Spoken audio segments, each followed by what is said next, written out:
confie, espere nele. Pode sentar, querido, você pode se assentar. Louvado seja o nome de Jesus. Eu queria que o texto de Êxodo 18 fosse colocado aqui na tela.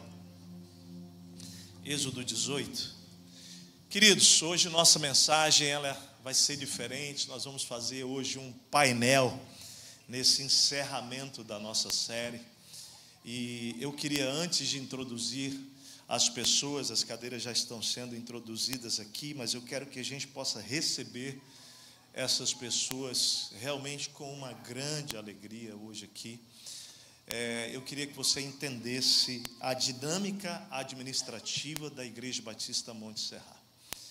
Por gentileza, a sua atenção nesses próximos 5 minutos da introdução dessas pessoas é muito importante para nós.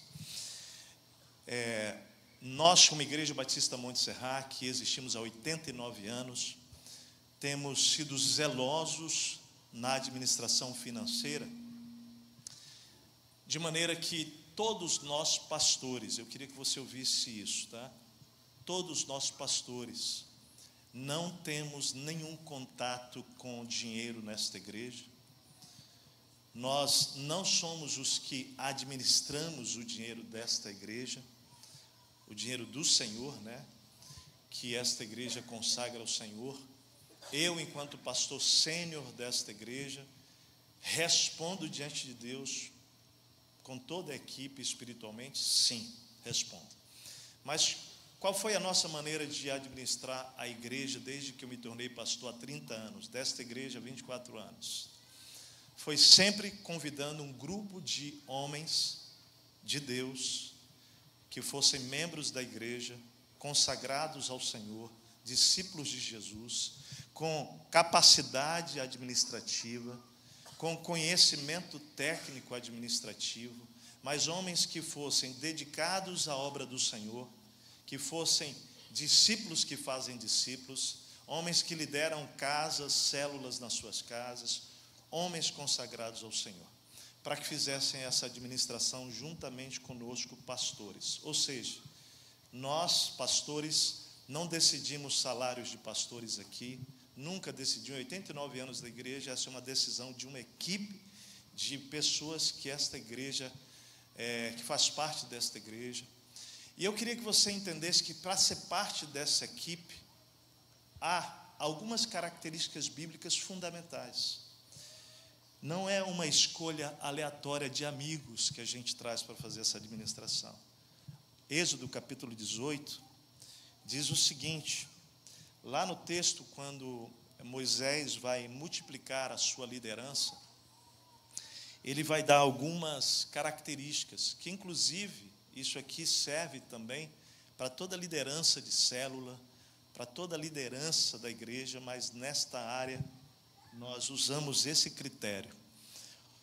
Êxodo 18, versículo 21 diz assim: mas escolha dentre todo o povo homens capazes. Fala comigo, capazes. Aqui está falando de competência, certo, gente? Aí ele fala, tementes a Deus. Aqui está falando agora de coração, amém, gente? Da vida com Deus, da espiritualidade. Ele fala, dignos de confiança. O texto não apareceu aí, desculpa. Diz assim, dignos de confiança. Êxodo 18, 21. E inimigos de ganhos desonestos. Inimigos de ganho desonesto. Vou repetir. Mas escolha dentre todo o povo homens capazes, tementes a Deus, dignos de confiança, inimigos de ganho desonesto. O contexto do texto aqui era conselheiros que Moisés pudesse dividir a carga, né? E na área financeira da nossa igreja, nós usamos essa mesma característica para o conselho financeiro. Quando você vai para Atos capítulo 6, você vê mais 3 características, que são daqueles 7 homens escolhidos para cuidar das coisas operacionais no reino de Deus. No caso lá, era o auxílio às viúvas gregas. Lá falam de 3 outras características que compõem essas características juntos aqui. Que sejam, fale comigo, homens cheios do Espírito Santo, homens cheios de bom testemunho e homens cheios de sabedoria. Lindo isso, né? Então você percebe a importância de uma igreja ter uma liderança pensando na administração financeira com essas características. Então, já há muitos anos, nós temos uma equipe de 4 anciãos, né? Hoje eles são anciãos, eles eram mais jovens antes, né? Agora eles já são anciãos. Inclusive, nós oramos pela saúde deles todo o tempo, né? São homens que têm essas características, e as esposas são companheiras desses homens lado a lado, nos apoiando, a minha, a Martinha, toda a equipe pastoral. Hoje, 3 deles estarão aqui, porque o 4º está visitando netos nos Estados Unidos, o casal, né? Mas eu queria que vocês recebessem hoje Zé Luiz e Evelyn aqui, Nishio, Agnes, Rogério e Márcia, com uma salva de palmas.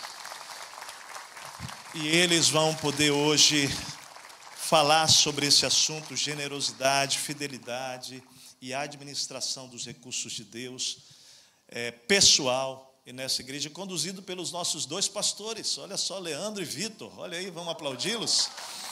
Eu não sei se vocês sabem que nossos 2 pastores aqui, Leandro e Vitor, são naturalmente formados em teologias e tal, né? O Leandro é formado em jornalismo, né? Ele vai nos conduzir hoje aqui como jornalista também, não só como pastor. E o Vitor, formado em marketing também, né? Então eles 2 vão nos conduzir. Eu vou me assentar ali, porque agora que os outros cresçam e a gente diminua.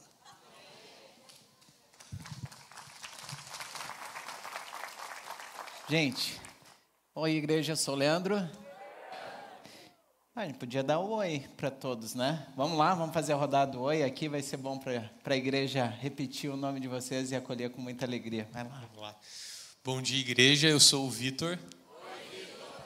Eu sou o Rogério. Oi, Rogério. Bom dia, igreja, eu sou o Nishio. Eu sou a Márcia. É igreja de movimento, gente, é isso aí, vai lá.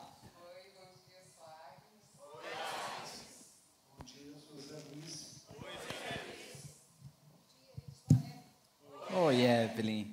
Gente, que bom estarmos juntos. A ideia é que a gente possa conversar aqui nesse tempo, né? Uma conversa sobre fidelidade e generosidade, uma conversa sobre missão, sobre legado. Nós estivemos juntos durante a semana, né? As esposas não puderam estar, mas estivemos juntos durante a semana conversando, e agora poder ter a alegria de conversar com o restante da igreja, juntos, todos nós. E a gente queria poder ouvir um pouquinho da história de vocês, né? Histórias, quando a gente... É bonito isso, porque quando a gente está falando sobre fidelidade, generosidade, são atributos de Deus, né?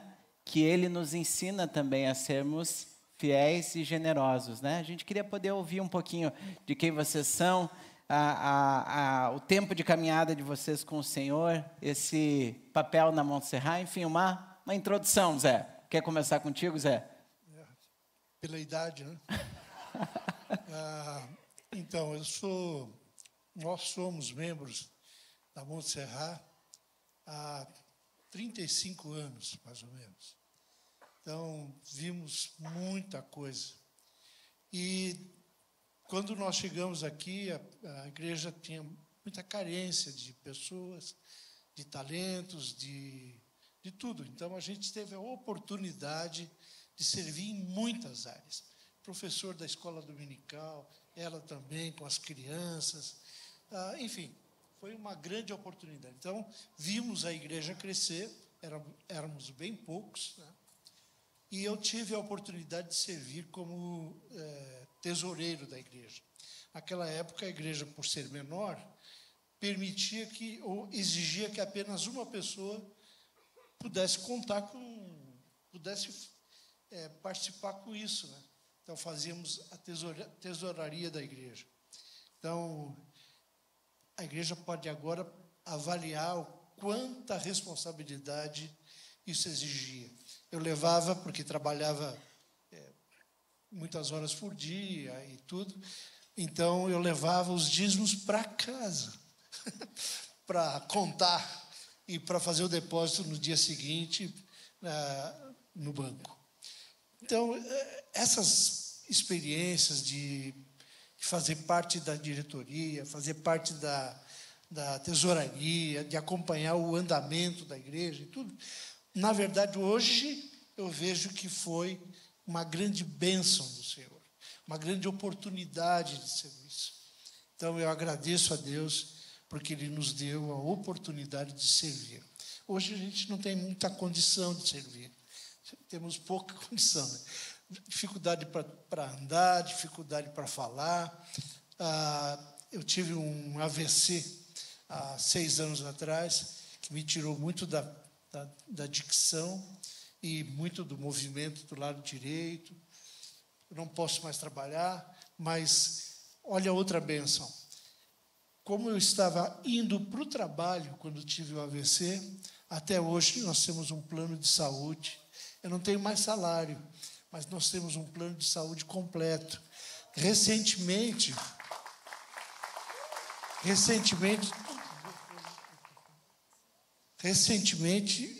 eu tive que passar 45 dias hospitalizado, num dos melhores hospitais de Porto Alegre, Moinhos de Vento, num apartamento, com direito à companhia, com os 3 dos melhores médicos em cada área, sem pagar um tostão. Sabe o que é isso? Bênção. Bênção, bênção, bênção. Não é ruim, é o contrário, é bênção que Deus está me dando. Então, esse é o meu testemunho por enquanto. Obrigado, Zé. Muito obrigado. Michil, por favor. Evelyn, Agnes, Márcia, é uma alegria ter vocês. Elas falaram assim, a gente só quer ficar junto. Ia ser muito bom poder ouvi-las também, vocês estão com toda a liberdade para falar, mas elas já falaram, a gente só quer estar junto deles ali. Então, obrigado a todas vocês também. Nishio, queremos te ouvir um pouquinho. Eu nasci... a minha jornada espiritual é bem peculiar. Eu nasci numa família japonesa. O meu primeiro idioma, até os 7 anos de idade, foi só o japonês. Então, é uma cultura voltada ao shintoísmo. Então, na verdade, eu fui imerso numa cultura oriental na primeira infância. Aos 9 anos, como todos eram católicos no grupo escolar, né, público, eu quis ser batizado. E eu pedi para a professora de religião, olha que coisa interessante, né? E eu fui batizado na Igreja Católica. E eu tive uma jornada bastante intensa nessa época, levando com muita seriedade tudo isso.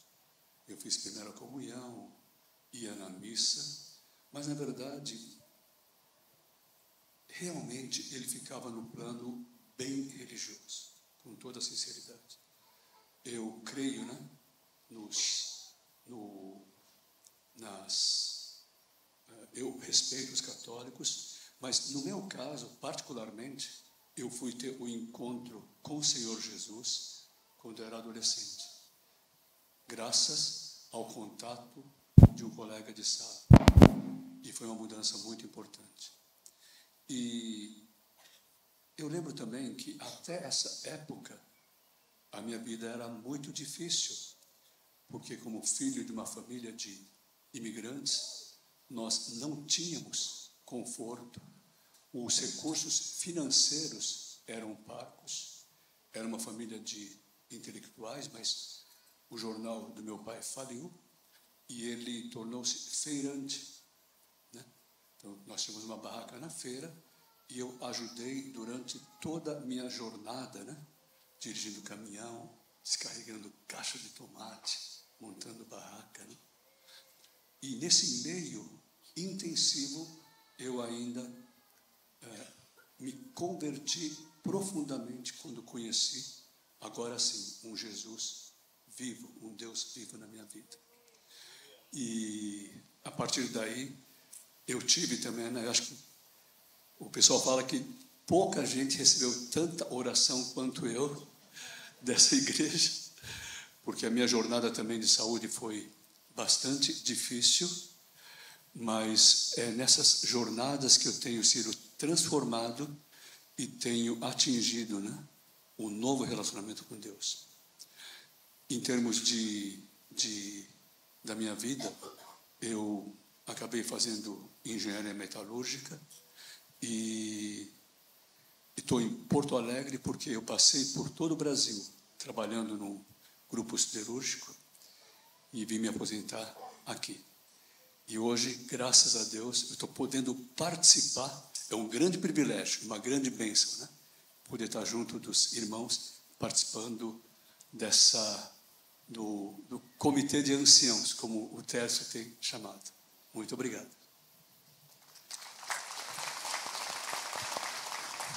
Michio, muito obrigado. Rogério, pedi para você compartilhar, e como a gente não quer perder nada do que vocês estão falando, sempre que vocês puderem aproximar bem o microfone, porque nós queremos aprender bastante aqui com vocês também. Então, Rogério, por favor. Bom, eu sou o Rogério, eu venho de uma família já evangélica, de origem presbiteriana, lá do Rio de Janeiro. Meu pai pastor, lá da grande igreja presbiteriana que havia na época, no Rio de Janeiro. Eu hoje, esse ano, vou comemorar meus 70 anos de vida com Cristo, desde o meu nascimento. E isso é uma alegria muito grande. Mas, especialmente, nós somos muito gratos a Deus. Há 19 anos chegamos a Porto Alegre e já chegamos vindo a essa igreja. Dias depois, 3 ou 4 dias depois que chegamos a Porto Alegre, viemos direto. A Igreja Batista de Montserrat ficava lá na Silva Jardim. Eu levei bem uns 2 meses para saber quem era o pastor da igreja, porque, na verdade, eram tantas pessoas, embora o grupo fosse bem pequeno, eram muitas pessoas ativas, e todos nos recebendo com muito carinho e alegria. Eu sou muito feliz por isso. Eu e Márcia temos caminhado com essa igreja há 19 anos, que só nos tem enchido de alegria a vida, de bênçãos do Senhor, de mensagens profundas que Deus nos tem colocado. Nós dois temos um tipo de atividade bastante intensa. Eu já não tenho mais, já estou aposentado. A Márcia ainda não, acho que ano que vem, se Deus quiser, vai chegar nisso. E a minha formação foi primeiramente eclesiástica. Eu vivi uma igreja viva, uma igreja intensa, abundante, alegre, vibrante, cheia de pessoas exultantes pelos seus encontros com o Senhor. Eu tive esse privilégio. Eu vivi no louvor, fazendo música, arranjo e essas coisas assim, cantando no coral, regendo o coral, me preparando para isso. E, por acaso, entrei na carreira de computação e informática, fiz ciência da computação e fazendo outros cursos pela vida também, mas sempre observando os movimentos que o Senhor vinha fazendo. Tivemos altos e baixos.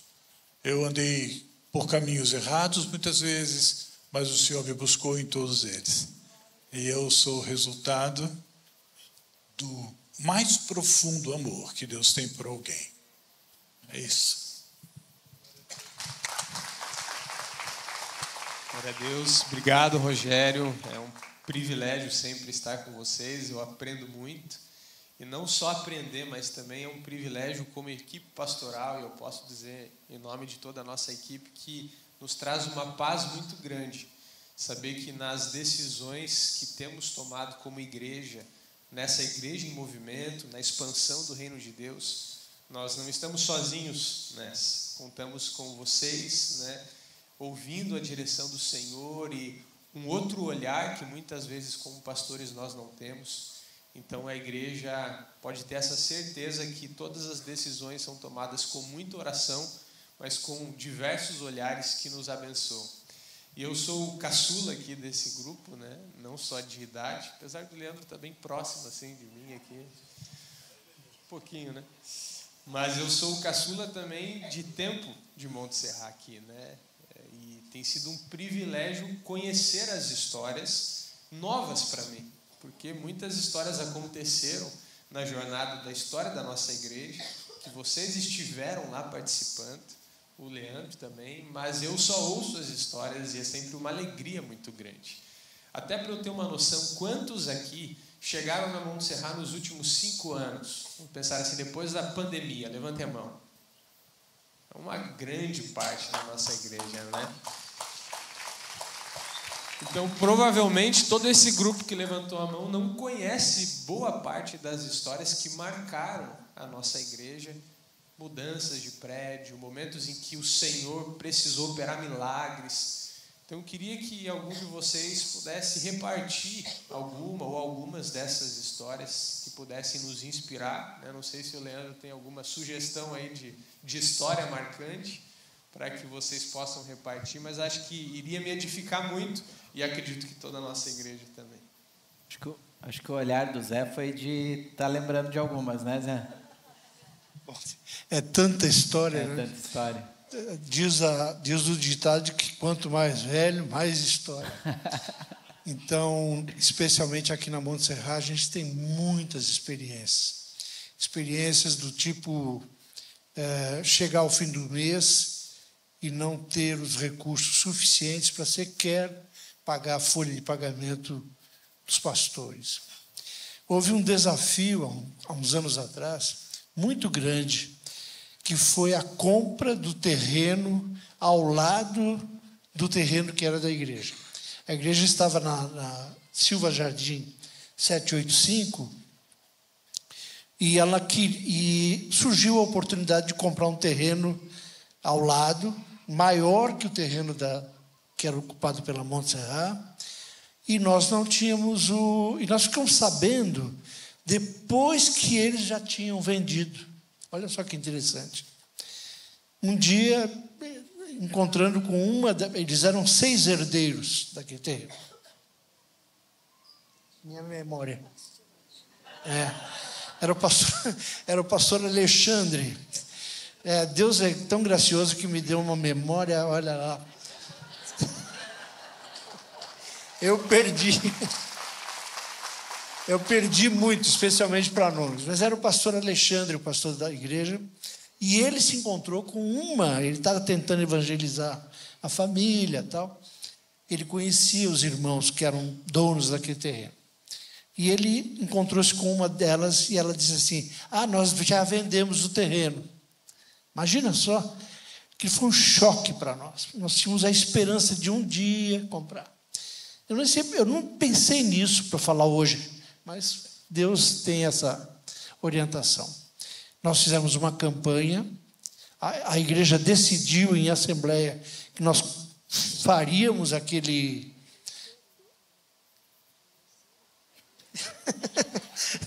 Aí nós convencemos, ela está me lembrando, a igreja convenceu a família a desfazer o negócio e nos dá a oportunidade de comprar, sem ter o dinheiro.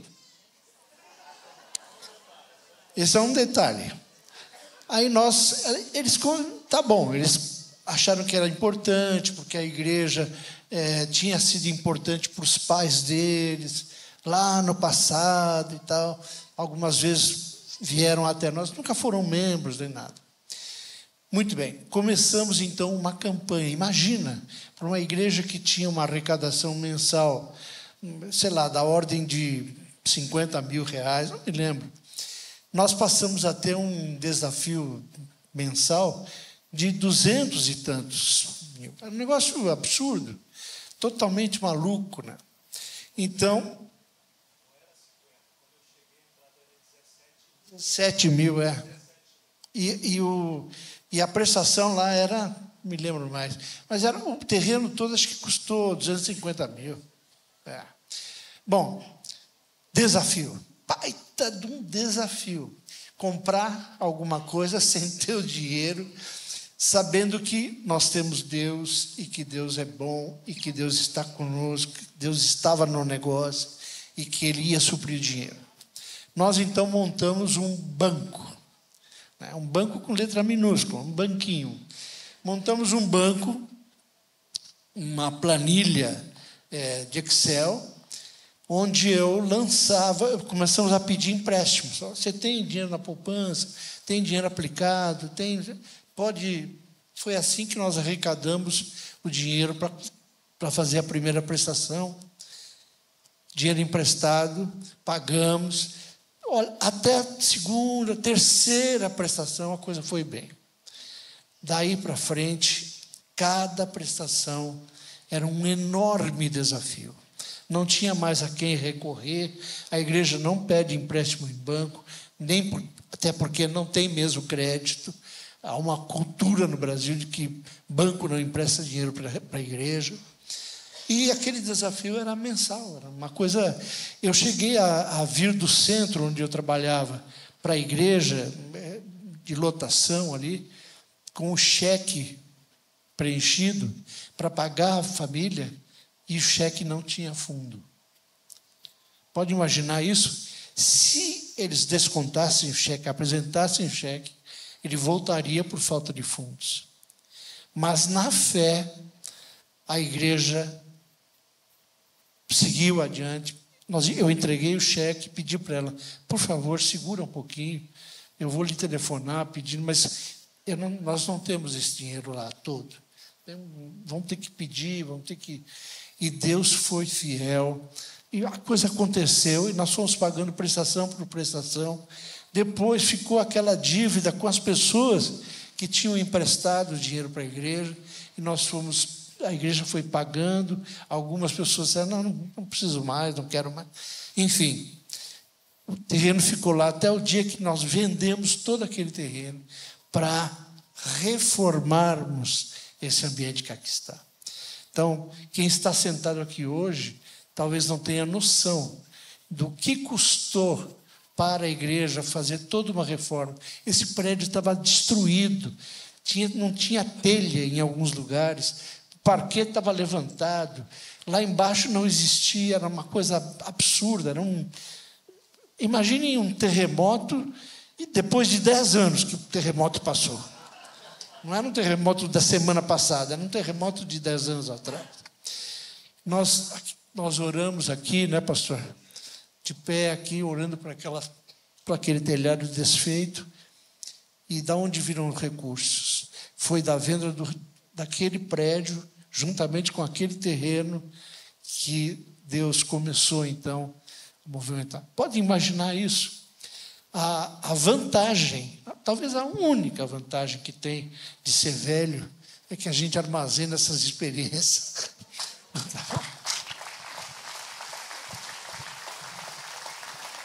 Obrigado, Zé. Nishio, ao lembrarmos dessas histórias, tu sempre compartilha também conosco da transformação que o Espírito foi fazendo na tua vida também, onde ele usa, assim, toda a bagagem de vocês. Todos aqui têm a experiência profissional, né, que Deus deu a vocês, e Deus usa essa bagagem, mas tu também fala que muitas vezes essa matemática do reino, ela mexe contigo, né? Podemos te ouvir falar um pouco disso, um pouquinho dessa lembrança, com a pergunta que o Vitor fez, mas esse perceber do Espírito te ensinando sobre essa matemática do reino? Eu preciso confessar uma coisa, né? Acho que o pastor Tércio até sabe. Eu, Rogério, né, que somos decorrentes de uma grande empresa, corporação, esse papel, né, de executivo, ele faz com que o investimento ele seja com retorno. Ou seja, tem uma matemática muito lógica de você dar o passo à medida que você consiga pagar. E é natural, eu acho que na nossa vida tem que ser assim. Só que o reino de Deus, ele é muito diferente. Eu adentrei participando com esse grupo aqui. Eu levei várias broncas ao longo das reuniões, porque meu coração ele carregava esse paradigma de ceticismo. Eu tenho certeza que se não fosse esses passos de fé, né, principalmente Deus falando ao nosso principal líder, o pastor Tércio, em espírito, nos grandes passos que são necessários serem dados, porque a missão que espera é muito mais nobre e maior. Não é porque nós queremos que a igreja cresça, é porque por trás de tudo isso existem vidas sofrendo e que, na verdade, nós temos essa missão de proclamar a palavra de Deus. Então, é um privilégio e nós temos que ser ousados. Essa matemática, essa cabeça determinística que eu tenho, ele demorou muito para ser transformado e conhecer essa condição, como Josué, né, que deu o primeiro passo para que a água do Jordão parasse e a arca caminhasse adiante. Esse tipo de novo paradigma desse reino foi um aprendizado muito importante para mim. E eu tenho esse lado muito racional, presunçoso, é uma fraqueza que eu tenho, e foi claramente destruído, né, diante da lógica de Deus. E foi graças à minha participação desse time. Então, na verdade, eu agradeço a Deus e eu tenho vivi essa experiência muitas vezes, assustado, e continuo vivendo essa ousadia e esse desafio que tem sido entregue a nós a cada dia.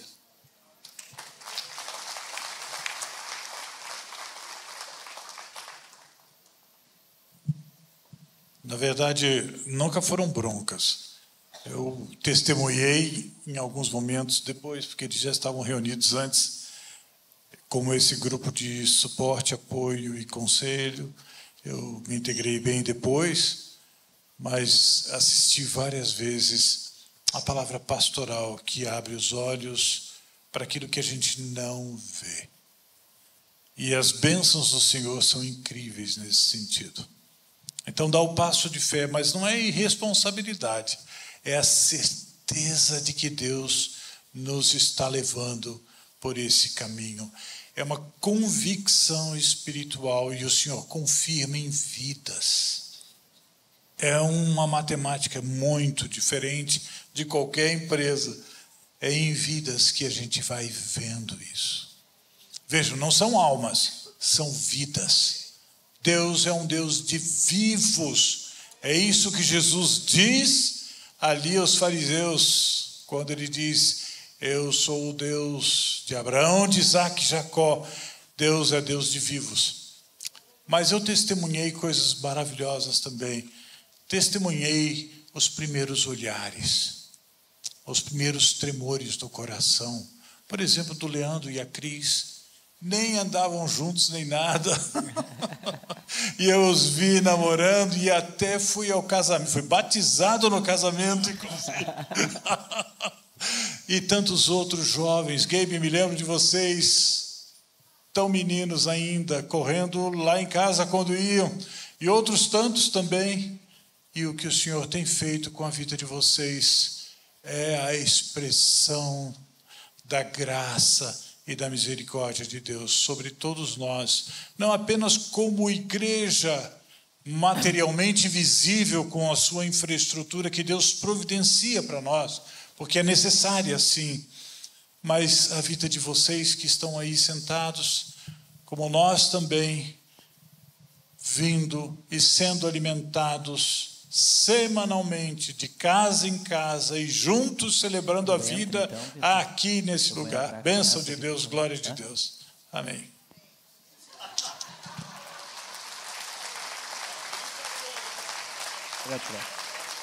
Vamos lá.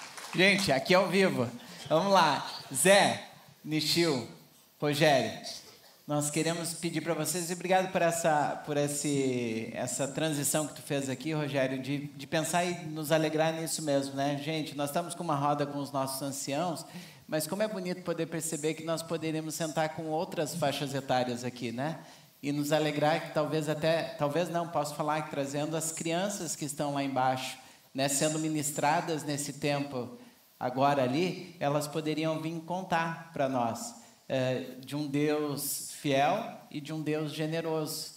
Isso é a dinâmica do reino, onde uma geração vai contando à próxima geração os louváveis feitos do Senhor. Mas isso é muito bonito, porque às vezes a gente também, na dinâmica natural, são tão somente os anciãos que contam para os mais novos, né? Mas na dinâmica do reino, todo mundo, uma geração conta para outra, né? A dinâmica, ela flui entre nós, porque é o Senhor presente em nós. Nós vamos fazer o seguinte, vou pedir para vocês que nós poderíamos certamente ouvir muito mais vocês. A gente estava aqui se organizando para ver como que nós conduziríamos a sequência. Aliás, se você quiser ouvir boas histórias, a gente não combinou isso com eles, mas eu sei, a gente conhece o coração de vocês. Convida esse casal para ir na tua casa, ouvir histórias e contar as tuas histórias. Eles vão com muita alegria mesmo poder contar histórias do que Deus tem feito ao longo do tempo. Então faça isso, vai ser uma forma muito legal, porque quando a gente ouve e conta histórias do reino, o reino se expande de casa em casa. Então convida eles, vai ser uma alegria. Mas pedir para vocês, para a gente, para esses minutos finais desse painel aqui, um conselho prático, Zé, Nishio, Rogério, para a igreja nesse tempo, onde a gente tem orado a Deus, clamado ao Senhor para que o próprio Espírito nos ensine sobre esses atributos de Deus, para que Deus faça da nossa igreja uma igreja fiel, uma igreja generosa. Então, as palavras finais, um conselho prático com vocês, e aí acho que depois nós vamos... Não, mas começa lá, Zé, começa lá, e aí a gente finaliza aqui com o Rogério daí, tá bom? Testemunho, então, né? Bom, eu, por causa da idade, do tempo de igreja, tenho muitos testemunhos. Na verdade, poderia ficar aqui horas falando de como Deus nos abençoou ao longo desses anos. Nós temos 4 filhas, mulheres, e colocamos no nosso coração que todas elas, pelo menos, cursariam a faculdade e que Deus nos daria o recurso para isso. Não prometemos para elas carro nem casa, mas um sustento até a faculdade. E todas elas tiveram isso. Todas elas puderam se formar no ensino superior, todas elas hoje têm a sua ocupação profissional. Mas houve momentos, e eu quero só pensar num momento, em que eu perdi o emprego. Trabalhava num banco, era gerente financeiro do banco, e eu, por uma questão de...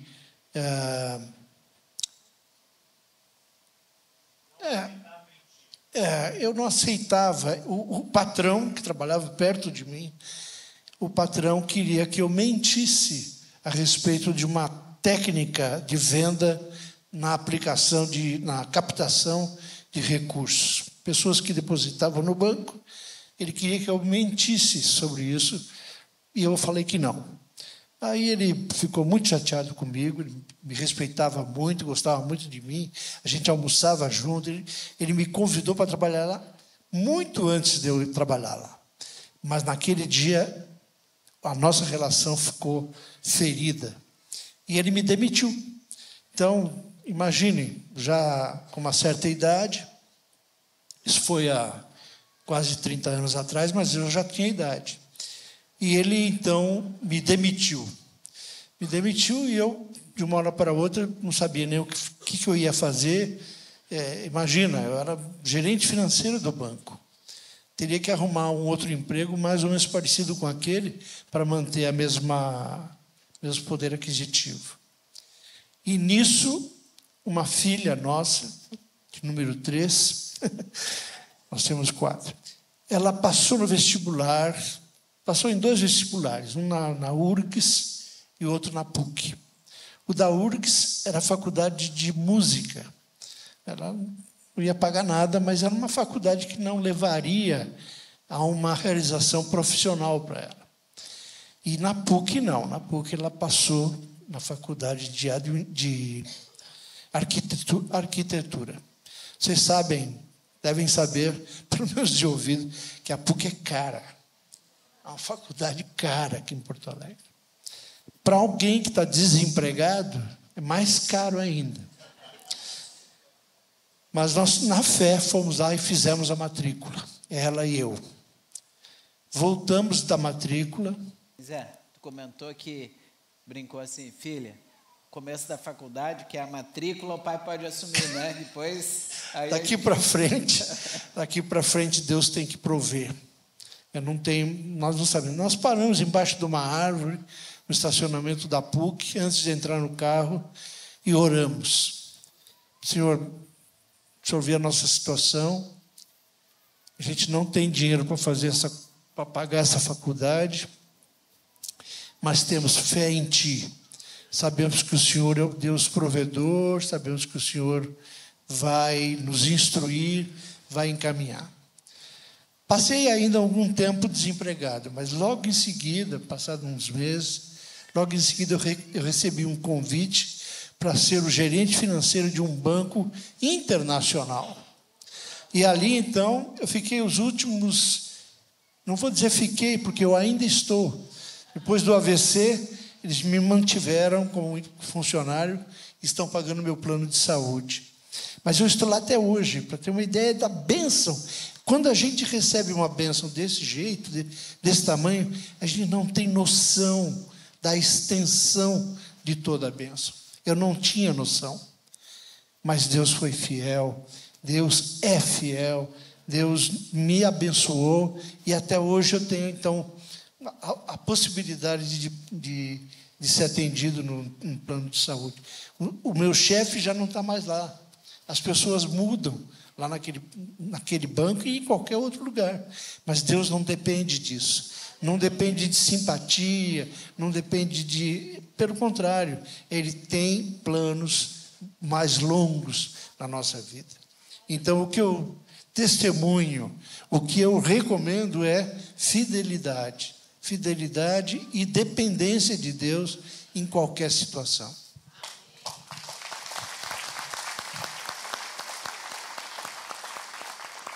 Achei que tu ia falar, Evelyn. Tu pegou o microfone assim, ó, bem... Nishio, por favor. Eu morei durante muitos anos em Recife. E aliás, eu acho que 18 anos. E lá eu participava da Associação Japonesa do Recife. Era uma associação grande e ela promovia grandes coisas. Inclusive, a Feira Cultural Japonesa do Recife era promovida por essa associação, assim como ações sociais, eventos de entretenimento, né? Mas eu vou contar uma coisa curiosa que talvez seja importante e que marcou de alguma forma de alguma forma decorrente da minha cultura de origem, mas que impacta também para nós. De alguma forma, acho que eu vou compartilhar isso.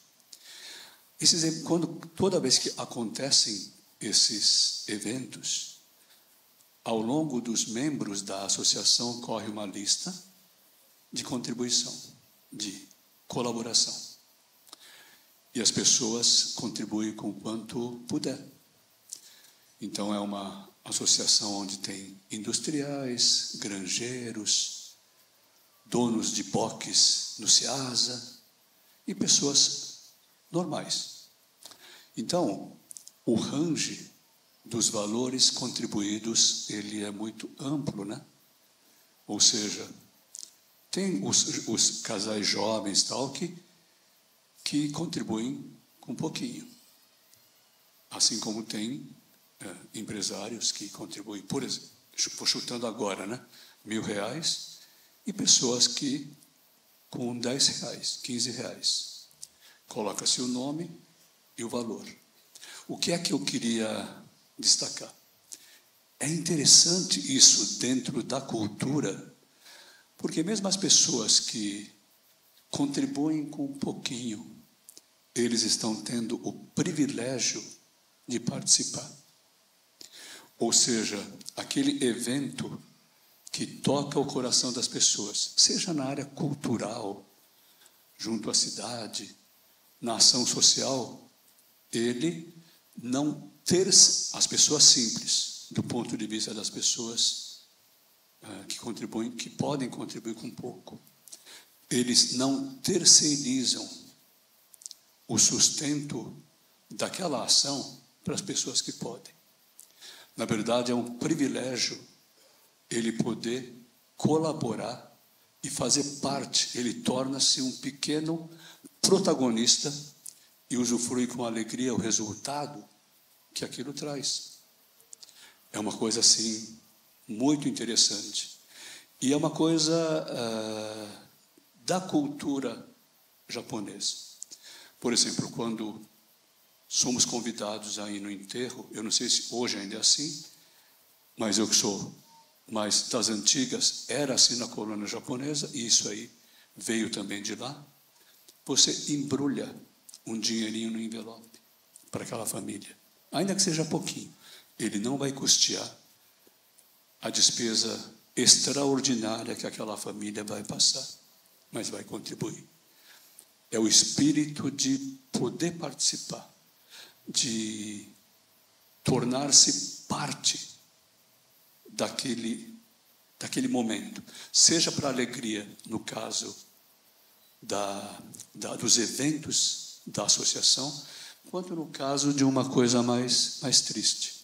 E nós estamos sendo convidados para participar de uma coisa muito mais nobre, que tem por finalidades vidas salvas, vidas transformadas.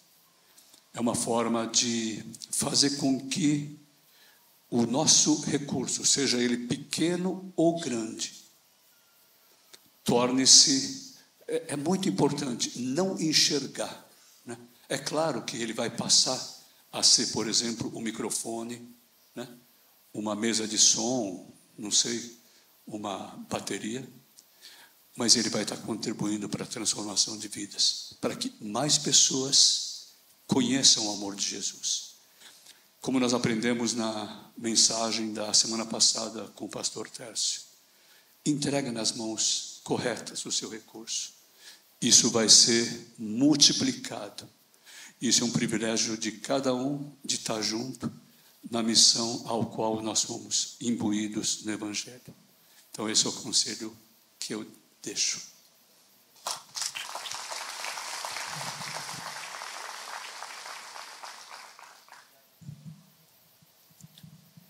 Obrigado, Nishio. Rogério, por favor, e aí usa um pouquinho mais do tempo também para conversar conosco, deixar uma palavra para a igreja também, por favor. Amém. Velho conta muita história, leva tempo. Bom, eu nunca pensei que eu era velho, mas agora eu sei que sou mesmo. Mas eu queria levar vocês a um dia interessante, um dia de sol, friozinho pela manhã, 10 graus, 12 graus, alguma coisa assim. E um campo verde, não tão verde, mas suficientemente verde.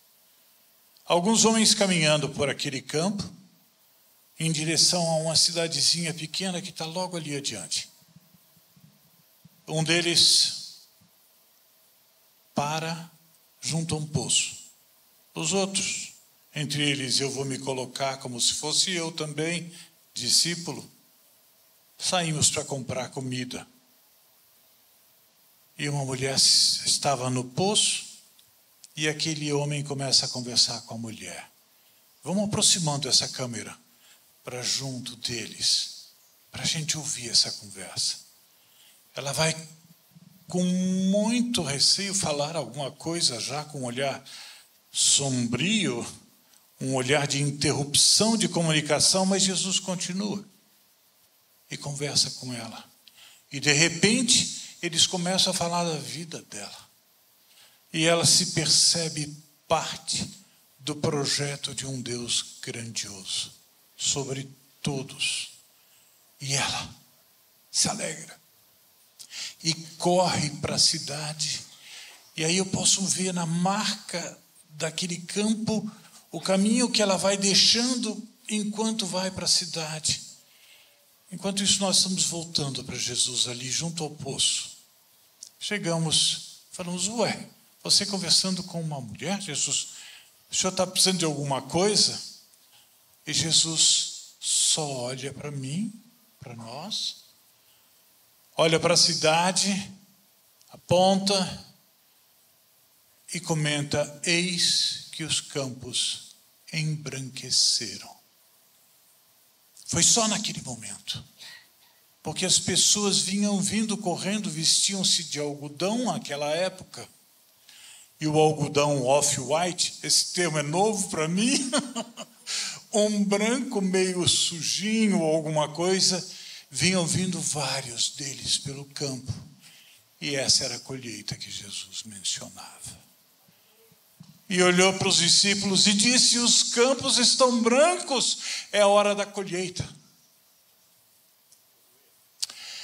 Essa igreja tem memórias.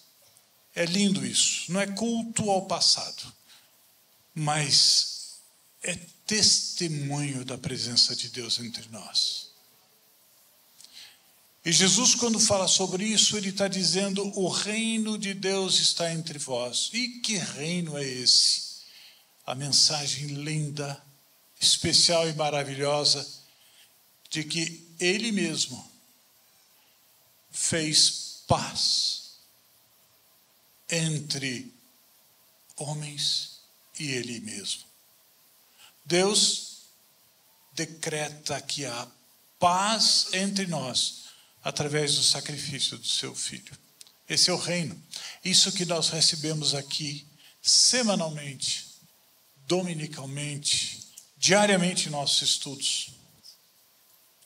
Jesus mandou 2 vezes os discípulos, lá em Lucas isso é contado. Primeiro, os 12 discípulos. Logo em seguida, depois de um certo tempinho, ele manda mais de 70 discípulos que fossem semear. Semear. Não levassem alforje, sacola, mantimento, água. Não, fossem. Entrassem nas casas e falassem da paz que existe com Deus. Deus, Senhor de todas as coisas, vem contar uma história para você hoje na sua casa. Nós estamos juntos. E nos convida e nos chama para com Ele fazermos essa semente crescer pelo mundo afora. Isso está lá em Lucas, e eu vou ler apenas a alegria de Jesus profunda, a partir do versículo 17, que diz: os 72 voltaram alegres e disseram: Senhor, até os demônios se submetem a nós em teu nome. Isso é uma coisa impressionante, nós nunca vimos isso.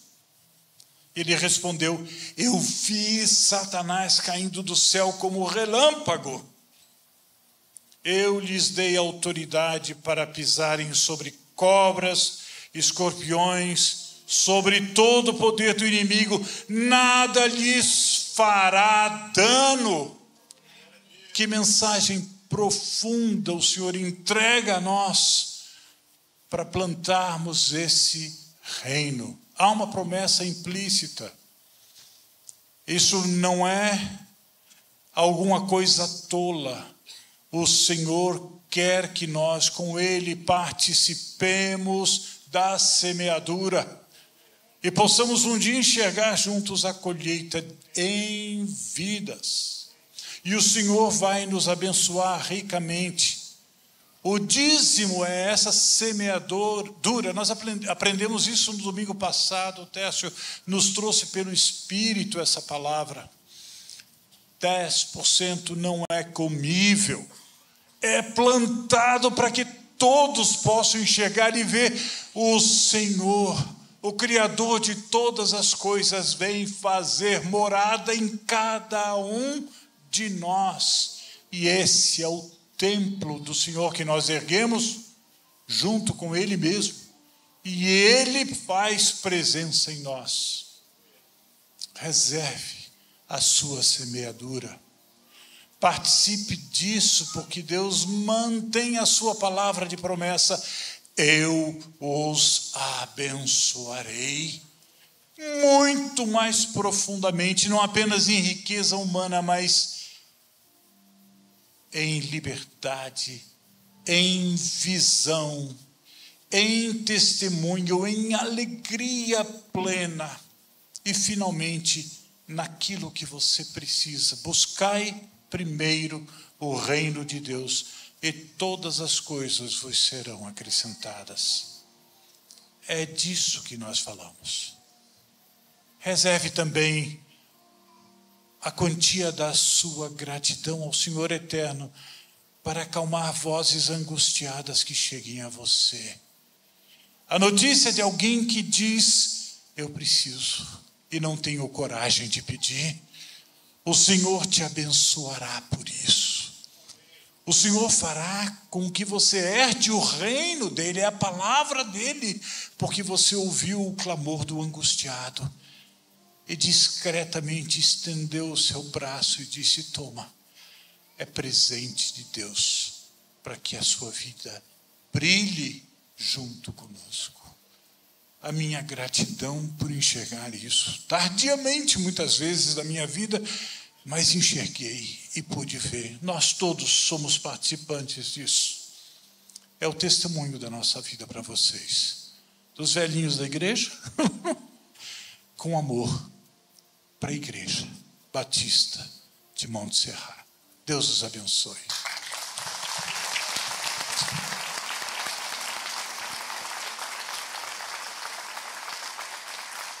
Paizão, muito obrigado. Obrigado. Essas palmas são para o Senhor, Deus te reconhecendo como Senhor sobre cada geração. Deus, como é bonito poder aprender de Ti, ouvindo histórias, Deus, ouvindo resoluções de vida, ouvindo, Deus, sobre família de origem, sobre cultura, e percebendo quando o Senhor nos adota, o Senhor vai nos ensinando algo profundo, Deus. Muito obrigado.